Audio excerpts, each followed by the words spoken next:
I was never afraid to ask the dumb question, if you will. If I didn't understand something, I would ask, can you tell me that one more time? Because I just realized that what I had in my hands was people that knew so much more than I did. And that they were going to, frankly, make me look good because the work they were doing was propelling the business forward and was getting those leads in that we needed or getting customers in our stores, whatever that may have been. Having those agency teams working on that behind the scenes for us, we just couldn't have done without them.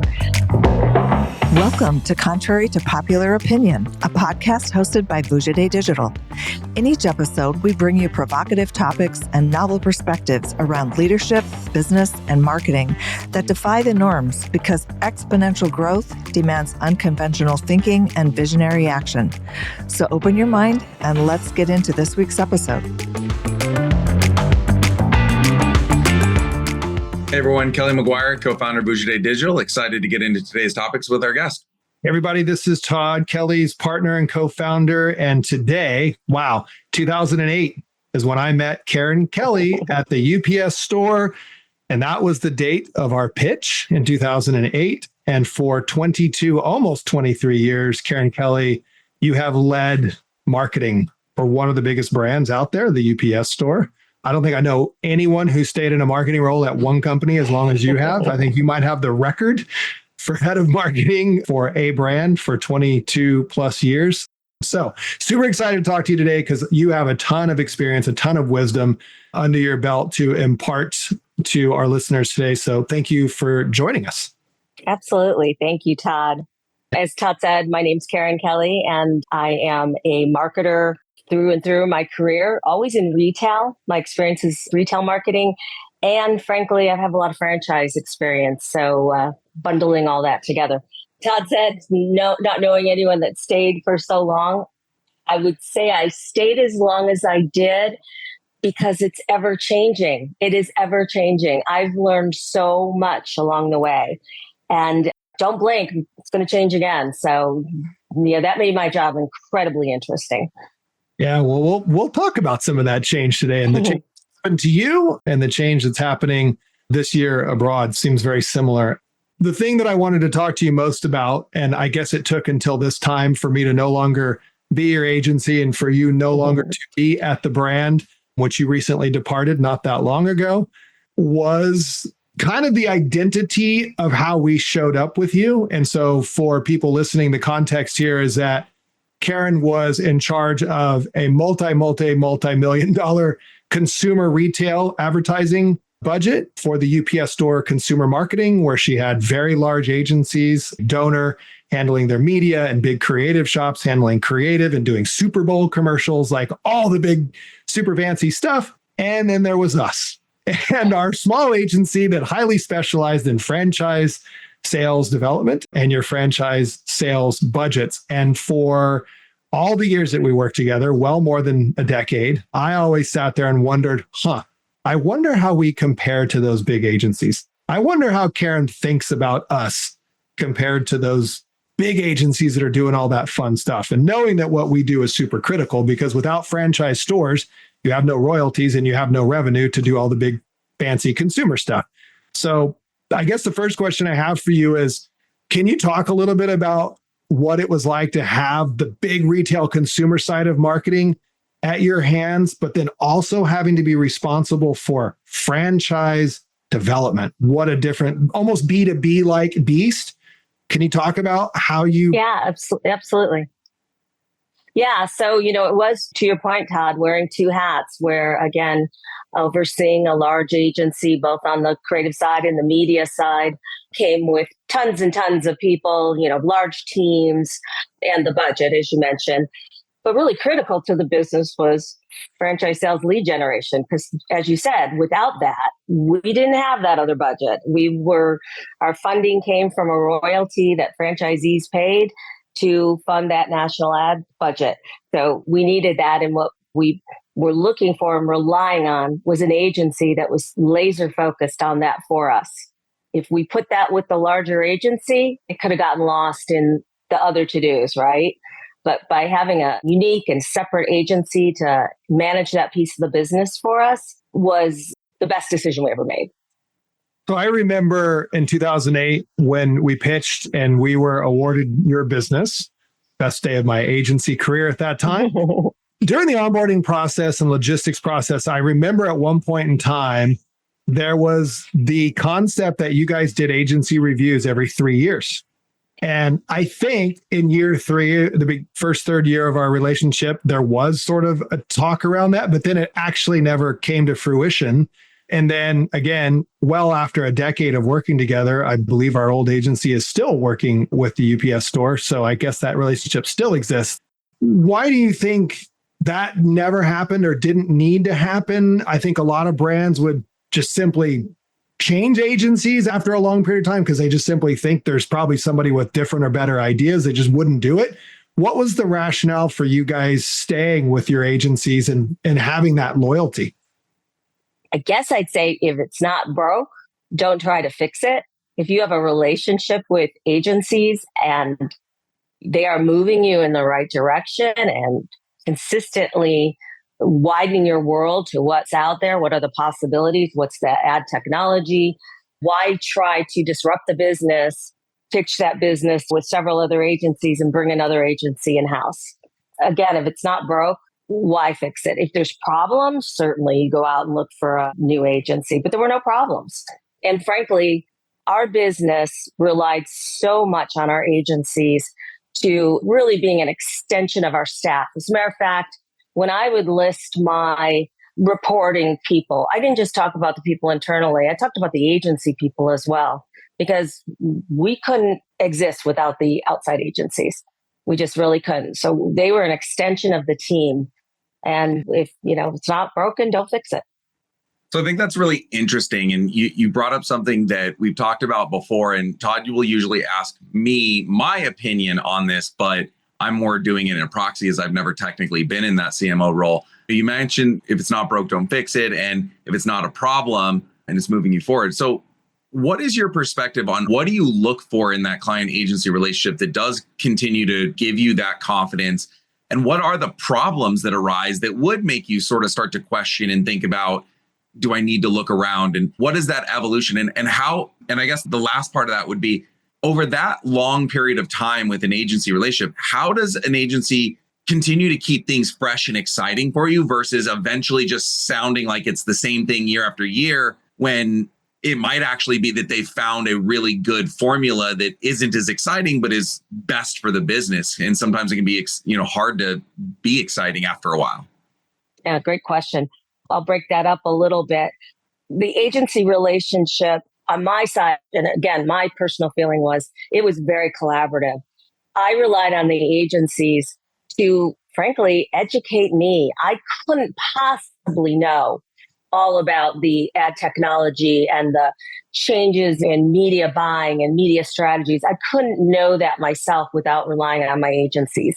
And one thing I've prided myself on, and Todd may remember this, I know other agencies would, I was never afraid to ask the dumb question, if you will.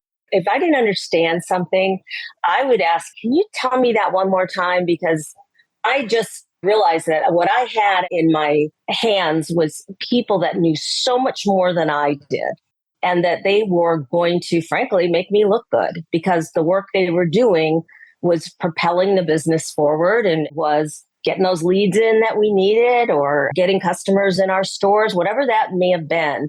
Having those agency teams working on that behind the scenes for us, we just couldn't have got done without them. What disrupts the business?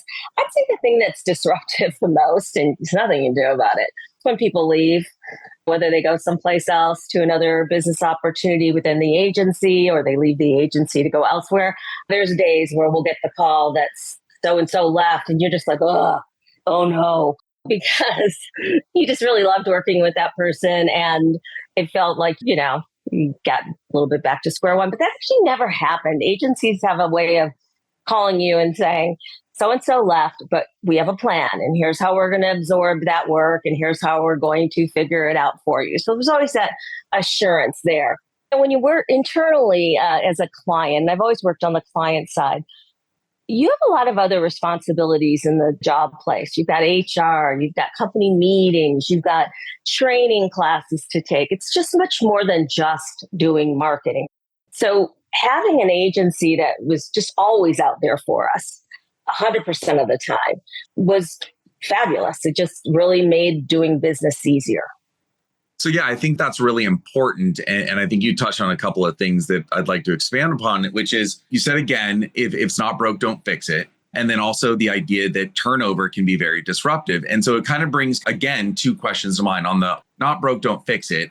How do you take that approach and avoid what might be complacency or lack of pushing the envelope, where not rocking the boat and not getting overly creative on those things? And do you find that you have to then prompt the agency to kind of in there? Or is that a proactiveness? And is that part of what makes a good relationship, in your opinion? I'll let you answer that before I ask the other one.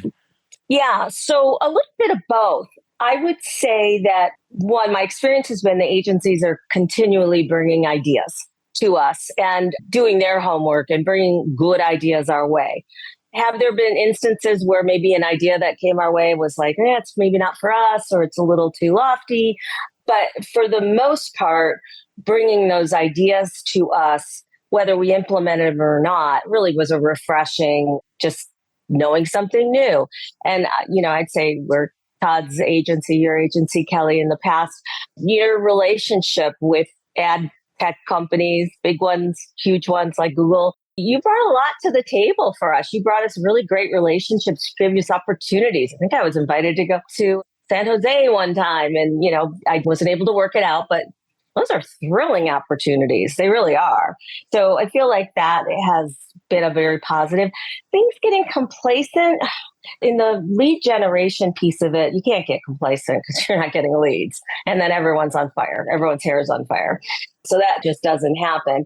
I'd say from a brand ad look and feel and changing out creative and that sometimes is a product of budgeting and realizing you need to refresh things from time to time. But it was very important to us at the UPS store to stay on brand with UPS.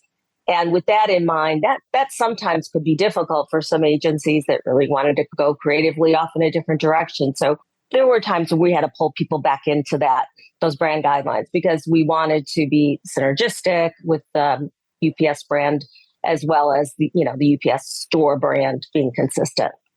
Yeah, that's great. Okay. And then so on the other side with the talent, I think this opens up the door to a discussion that Todd and I have gotten pretty deeply in and we're really curious around. And this was prompted by an article, but also an ongoing conversation we have, which is there's always this debate around the talent and the personnel that's working on business versus the agency model and the processes and the sort of plug and play, anyone can do it. It's that special sauce component. And I know that Todd and I often gravitates towards one argument of value versus the other, but I'm really curious from your perspective, how you weigh that in your mind, which is the brand and the weight and the history of an agency in the name versus the reality of the agency and the talent and the people and the balance between what matters to you in that engagement, what tends to make the difference to you when you think about it from that perspective, which is, again, the brand company versus the pieces and the parts that are actually participating.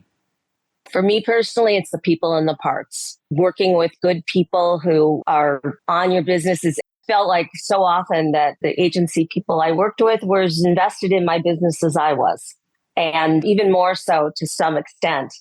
So for me, it's always been about the people, not necessarily the, big agency name. I was never really into that myself personally, that who's who of big agencies or whatever, or who's creatives winning awards. To me, it's always been about relationships. It's been about people that are working on our behalf, people that don't mind if you call them at 8:00 at night because some higher up has asked you for some report in the morning, or hey, as a client, we can be really unreasonable at times, really unreasonable. I tried to shelter that as much as I could and not have that crazy making happening more than it needed to. But that happens. And when you've got an agency, you can rely on and will respond to you and do the best they can to get you what you need in a pinch, those are good relationships. And frankly, like Todd said, I've known 22 years.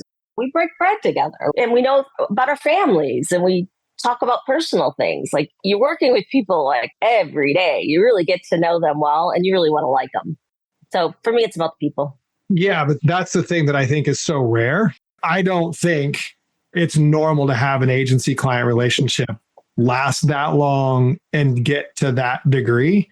I mean, again, I think it's rare, but I think that's because not what Kelly was talking about do brands look for their agency because they've got the coolest, shiniest new process and tech, or do they look to them because they have that, but they've got great people and those people are going to authentically sort of buy into being part of your business objective because you hired us to do that. You didn't necessarily hire us to perform a service. You hired us to perform a great service and be great people along the lines instead of just sort of, hey, we're just here to buy media for you. And that's exactly. Let me throw a report over the fence to you and email it to you and, let me know if you have any questions. And that's just not the way our relationships have been. The relationship's always been, I've got great new ideas. Something new came along. I want to share that with you, or down to the reporting. I'd like to take you through that and let me answer your questions. And if I don't know an answer, I'm going to go get it for you. And that, again, is that education, myself or my staff. Again, we did not have people in-house that could pull all the levers. We just didn't. We did not. And that was by design. It was by design as a company to rely on the agencies and to rely on that innovation and moving the business forward. And again, being as invested as, maybe not quite as invested as we were, but pretty darn close. Yeah. Kelly and I always talk about relationship equity and the idea that that relationship equity will sustain the highs and the lows, because inevitably lows, and especially if you work with somebody for as long as we work together. I remember having some lows or where we sort of stubbed our toe or whatever. So to tell people, this is a tough question, but like one that I want you to answer candidly if you can. What gets under your skin? What got under your skin? What can you think of moments as a marketer at a brand where an agency survived that relationship equity because overall you were able to look at the big picture and go, okay, these are great people. Nobody's perfect. I accept and acknowledge that mistakes can happen, but what kinds of things should agency people or marketers maybe be thinking about from your experience that really got under your skin? Can you cite or think of any moments that happened over that 20 years? Yeah, I'd say the one was promising delivery of a creative concept or report or whatever it was and not living up to that, not coming forward with that and not really explaining what was going on. I think that was, anyone can understand if, hey, we're not quite ready. We don't show this to you yet. But when you have to follow up and say, hey, I thought I was supposed to get that report on Tuesday. And is that a big deal once? But no, sometimes you'll see a pattern of that. I also noticed a bit of that with the folks that work for me. They could be very quiet about their dissatisfaction. And they didn't want to say anything. They would just sort of, sit back. But then it would start leaking to me that they weren't happy with something. It may have been an individual. It may have been the way they were getting some reporting. It may have been the creative that was coming over, just wasn't making the mark. I always encourage them to speak up, man. The agency wants to do the best work for you. They don't want you walking away not happy. That's what they want. So I encouraged them to do that, but I often had to be that voice for them to be able to go in and talk to the lead of the agency and say, hey, we have a little problem with this, and can you work on that? And again, that usually cured itself because we've had those long agency relationships. I think that's what would lead you down the path of making a switch, going out, is if you were just continually having to do that, which is a drain on the resources. Yeah. Well, thankfully, I think I only got maybe one or two calls like that from you over a decade. Where I knew I don't think you had many. Where you had to reach out to me directly. But yeah, things are, and you know what? It's course correcting, and people course correct. Certainly, as an employee, I've certainly had people talk to me about this, that, or the other thing, and you course correct. You fix it. Yeah, I think too, for anyone listening to this, what's really important is a culture of transparency and communication, right? Like the one thing that I think, to your point, allowed our relationship to sustain for so long in such a healthy way is there was no fear about having the tough conversations. And I think when that exists, when those walls, those barriers, or sort of the silos or the hierarchy or whatever exists, and it's not easy to have a tough conversation, I knew you or anyone else on your team, the VPs or whatever, could call my cell phone and say, hey, I got a beef with this. Let's fix it. And it was always a productive, respectful conversation. It was never me getting bitched out. It was a good thing. It was great. I was like, I'm so glad you said this because I can't fix stuff that I don't know about. Now I know about this. Bingo.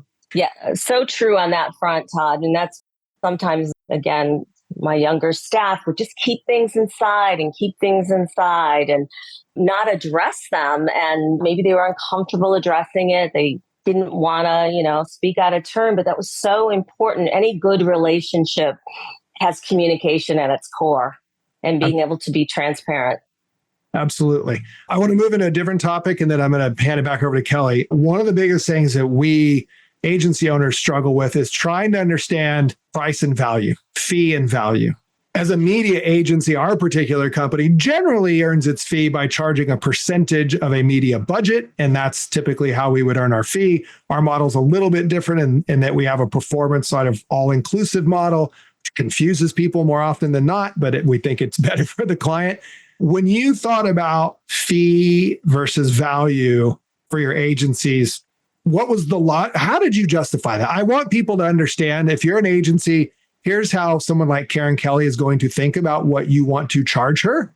And if you're a marketer and you're thinking about, this is what Kelly and I would argue, you get what you pay for. If you want a great agency with a beautiful relationship like you've described, that agency might not be the cheapest agency in the mix that you can work with. You could probably go pay an agency less money and you might just get more a service. It's like you said, like we're just going to do a service for you and that's what you're going to get. But we would argue that the fee and the value need to be good on both ends and you need to feel like you're getting that amazing value. But how do you think about compensating an agency and justifying the value or what you expect for the value? Yeah, and Todd, let me just add in the backdrop of when we're talking about, again, having someone to pick up that call at 8 p.m., having that motivation to kind of go and beyond and bring the next idea, even if it's not necessarily being compensated for, or making sure that when there's a staff disruption, you're not getting your best talent poached for the next biggest client, right? And so that it's not just the value exchange directly, but also the expectations on that value exchange versus, especially at your size that you managed, there's always that looming possibility of bringing it in-house and managing it internally. And is there a premium to not doing that versus what you could save if you were just handling the salaries yourself? No, that's adding a lot, but I think that's the context of trying to think of that value exchange versus internal, external. Right. So I think to that first point, the value versus what is the cost for the value. And important was just what you said, Kelly, about being able to call someone. It might be 8 o'clock at night and not hearing them say, well, you don't have enough hours with us for me to answer that question. That's a tough one because that's correct, maybe correct, but so what you want to hear. So we work closely with our agencies to benchmark pricing based on the market, what an hourly rate would be for certain staff levels. And from there would negotiate contracts based on those costs. We've also had agencies come to us and say, hey, we're looking at the hours, we're running way over. What can you do for us? And we've either made decisions to cut back on things we're working on or potentially saying, you know what, let's put that in a different project budget and we'll pay you for that. So the last thing you want to do, in my opinion, is get into that push and shove and it's about the money and then no one's happy, right? You're just talking about money. And yeah, it's just not a great place to be. It doesn't help the business in any fashion. You talked about, could you bring it in-house? It's never something we have considered, although there's certainly talk occasionally of bringing in the marketing technology and being able to do some of the marketing tasks. However, companies are downsizing and it's not always about the budgets. It's about headcount, right? So you're really in a bit of a jam if you've got all that going on in-house and you start to lose people. Again, I firmly believe in having agency partners, and you can run very lean in-house if you have good agency partners that are helping you get the work done. Again, extension of the team. They're part of the team. Yeah. Yep. So it prompts that question, then I can go in kind of the bigger thing because I want your perspective on that. But I guess from our side of the table, the question is always, you talked a lot about the hours and placing it in there and the headcount and all of that. And I think what we always struggle with is trying to find that right balance between what makes sense to always be able to over deliver versus what is the profitability and the reality of it's a for-profit business. And then there's always this thing from the agency side that kind of looms over that's the unknown is it feels like there's always someone willing to either actually work or promise to work for cheaper and to kind of always go after there. And especially when you have a big client that everyone's sort of chirping in the ear and trying to turn their heads and their attentions and things like that. And it makes me wonder, like, how does the agency sit there and make sure that they are properly set up to have that great relationship and deliver and go that extra yard without always being sort of threatened and undercut on the hours and what's out there and what someone else is promising on there. And that may be an impossible question to answer, but I think that's where it prompts my head in thinking of that. No, I think it's a good question. I frankly haven't worked against just a money saving play. I would have had to been very dissatisfied with some other things at the agency to even venture out. I might sound lazy, but it's a lot of work to change agencies. It's a lot. It's disruptive to your business. It is a year worth of disruption. It is not an easy task. So again, I believe in having relationships. I believe there's ways to come together with what the fees are, understanding the profitability of the company, understanding what the hourly rates are, and understanding the market. You're in a market like San Diego. You're not paying your agency people the same thing you're paying them in Omaha, Nebraska. And that's just a reality. And understanding that reality is important. And also understanding changing agencies is so disruptive to your business. The interesting thing is workforces are so distributed now amongst remote. It's not as regional as that anymore. But yeah, I get your point. I think it's really important to think about it that way, I think. No, and I think you're right. Like there's probably some clients that are saying, well, if these people live in this city, shouldn't they be paid less? And that starts to get into I don't know, that's just poking. And that tends to, I think, erode the relationships. It really does. Unless you think you're being charged some rate that doesn't make any sense, I think you got to trust in the agency and that they're not in there to overcharge for work that isn't spectacular. Yeah, I would agree. All right. Well, we can wrap up. You have shared a lot of wisdom of, again, 20 plus years in the driver's seat for a giant consumer brand. Are there any final words or advice that you would share with an agency or a marketer working with an agency? I think, again, looking into the future where budgets are tighter and consumers are more fickle than ever, right? And this desire to have everything personalized and served up to them. I think we need to work smarter and smarter all the time. And again, relying on our own people and outside agencies as well as outside other resources that can help educate us along the way. Because it's really about that. You cannot sit back and came up at the beginning, how long I'd worked with the company. I felt like a lifelong learner. I was learning something all the time. And that gives you the energy to keep moving forward. And that's the fun of the job. It's not doing the budget. The budget is not the fun part of the job. About that. Put you on the spot. Last question. I ask everybody this because it is a testament to what we all do in our career choice. Can you remember the last ad you saw? So the last ad I saw, and I believe it was yesterday, and I love this ad. I've seen it more than once. But it's for a product for dogs. It's called Apoquel. It's something for their skin. And the commercial is hilarious because the woman gives the dog the pill and, sitting back going, oh, I think he swallowed it. I think he's got it. And then the dog sticks out its tongue and speaks to her and says, oh, Maria, you're so foolish. And it's such a funny commercial. I haven't investigated who did the creative on it and I don't need the product, but I just love when anyone who owns an animal knows a pain point of getting them to take medicine. And I think whoever creatively worked on that, did their homework, did their research, honed in on a pain point and amplified it through humor. And I think it was a great job. Well, my dog takes that medication, so should be the one getting that ad, maybe not you. Awesome. I'll send it to you. Thank you very much. Such a pleasure to talk to you and still have this relationship with you since 2008. It's been a long time and I'm glad we're still friends and I'm glad that you're able to come and impart some wisdom and answer our questions. So thank you very much for joining and take care. We'll talk to you soon. Yeah, thank you. My pleasure. Thank you. Bye, guys. Thanks for listening to Contrary to Popular Opinion, where we challenge you to think independently, push the limits, and take uncommon action so you can achieve game-changing results in your business and your life. To stay up to date with our latest episodes, be sure to click the follow or subscribe button now. Thanks again for listening. See you next time.